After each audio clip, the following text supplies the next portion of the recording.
Hello everyone. భారత సంతతికి చెందిన లాయర్ వాదనలకి ఇప్పుడు అమెరికాలో టారిఫ్లకి పులి స్టాప్ పడొచ్చని అంటున్నారు.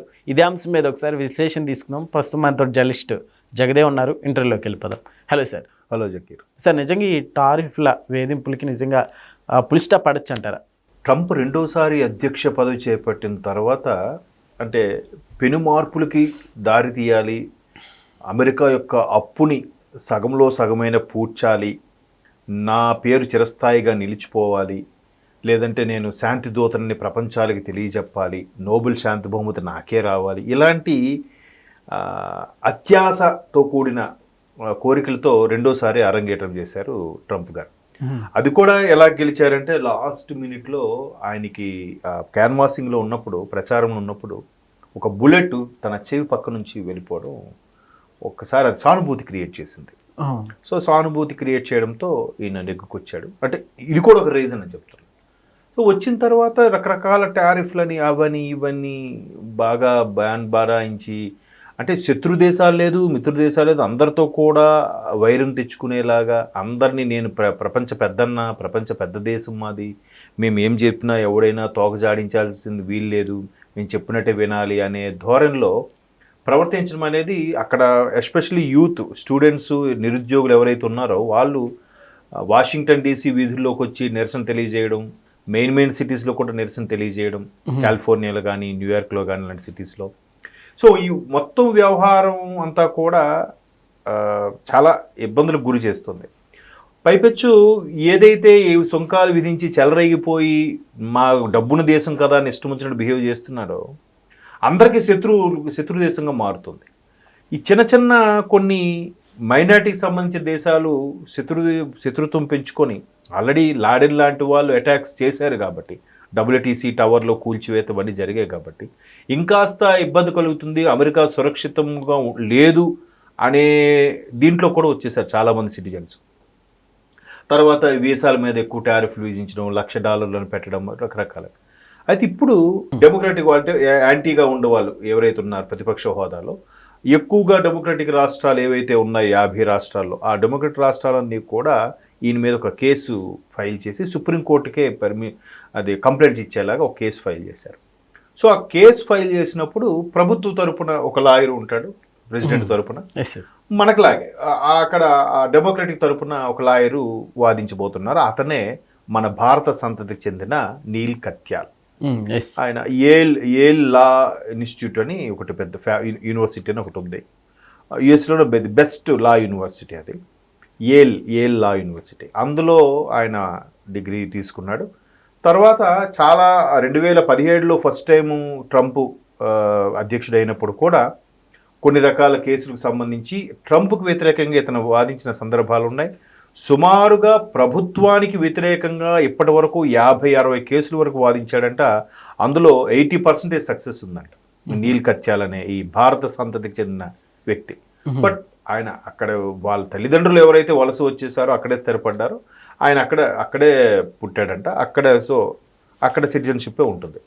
సో అటువంటి నీల్ కత్యాలు భారత సంతతికి చెందినవాడు అవడం వల్ల, డెమోక్రటిక్కి సపోర్ట్గా ఉండడం వల్ల ఏదైతే ట్రంప్కు వ్యతిరేకంగా కొన్ని జరుగుతున్నాయో వాటన్నిటిని కూడా ప్రశ్నించబోయడానికి సిద్ధంగా ఉన్నారు. అండ్ మోరోవర్ ఏ దేశంలో అయినా, ప్రపంచంలో ఎక్కడైనా కూడా న్యాయ వ్యవస్థకి కాస్త ఇంపార్టెన్స్ ఉంటుంది. ఏదో ఈ పాకిస్తాన్ లాంటి దేశాలకి, బిలిబిత్తి దేశాలకి ఉండదు, కానీ అమెరికా లాంటి దేశాలు, ఇప్పుడు మనలాంటి భారతదేశం లాంటి పెద్ద పెద్ద ప్రజాస్వామ్య దేశాలకి సంబంధించి ఈ విధమైన సుప్రీంకోర్టు ఏదైతే ఉందో ఉన్నత న్యాయస్థానం, దాని యొక్క తీర్పును గౌరవిస్తారు, దానికి ఒబేయే ప్రతి ఒక్కరు జీవిస్తూ ఉంటారు.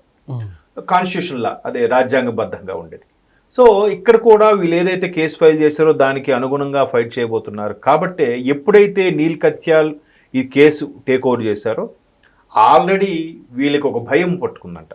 ఇది ఎవరైతే వీళ్ళు లేబర్ పార్టీ కాదు, అది యూకేది కదా, సరే ప్రెసిడెంట్కి సంబంధించిన వాళ్ళు కూడా అరే నీల్ కత్యాలు వాదిస్తున్నారంటే ఖచ్చితంగా మనం కేసు ఓడిపోతామేమో అనే భయం అయితే ఇప్పటికే స్టార్ట్ అయింది. ఎందుకు ప్రతిదీ కూడా ఇట్లా సుంకాలు విధించడము, లేనిపోని స్టేట్మెంట్స్ ఇవ్వడము, ఎక్కువ సార్లు అధ్యక్షుడైన అతి కొద్ది కాలంలోనే ప్రపంచ దేశాలు ఎక్కువ దేశాలు తిరిగి దాన్ని ఎక్స్పెండిచర్గా చూపించడము, మనకులాగే ప్రతిదీ కూడా అక్కడ కూడా కరప్షన్ ఉంది లేదనట్లేదు.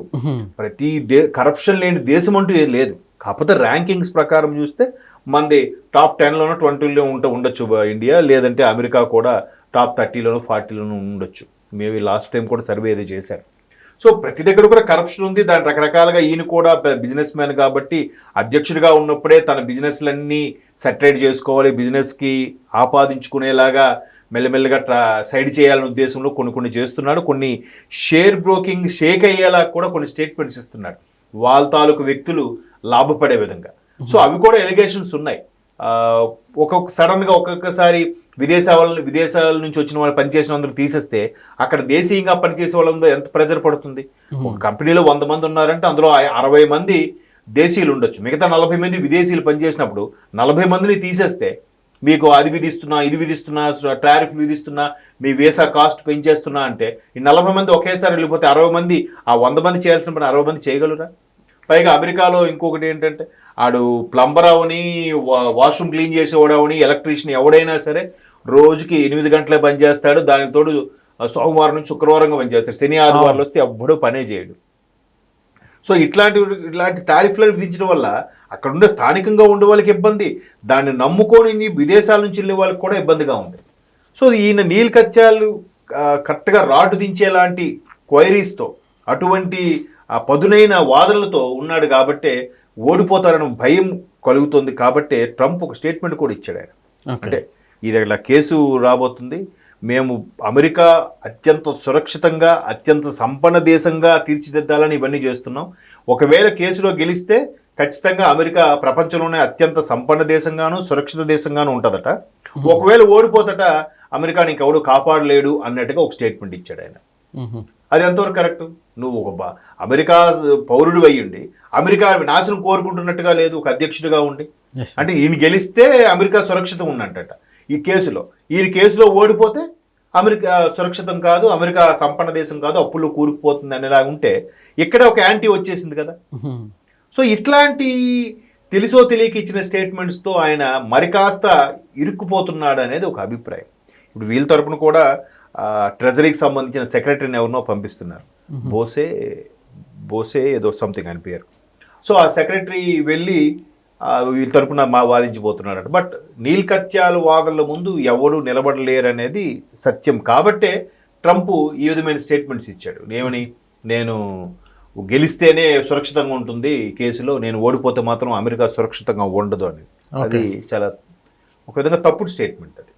చూద్దాం మరి నీల్ కత్యాలు పదునైన వాదనల ముందు ట్రంప్ నిలబడగలుగుతాడు, ట్రంప్ ప్రభుత్వం కూలిపోతుందా, దాని అక్కడ సుప్రీంకోర్టు ఇచ్చే తీర్పుకి, అమెరికా సుప్రీంకోర్టు ఇచ్చే తీర్పుకి ఎంతవరకు వీళ్ళు కట్టుబడి ఉంటారనేది కూడా 2 రోజుల్లో వార్తలు వచ్చాక మనకు తెలుస్తుంది.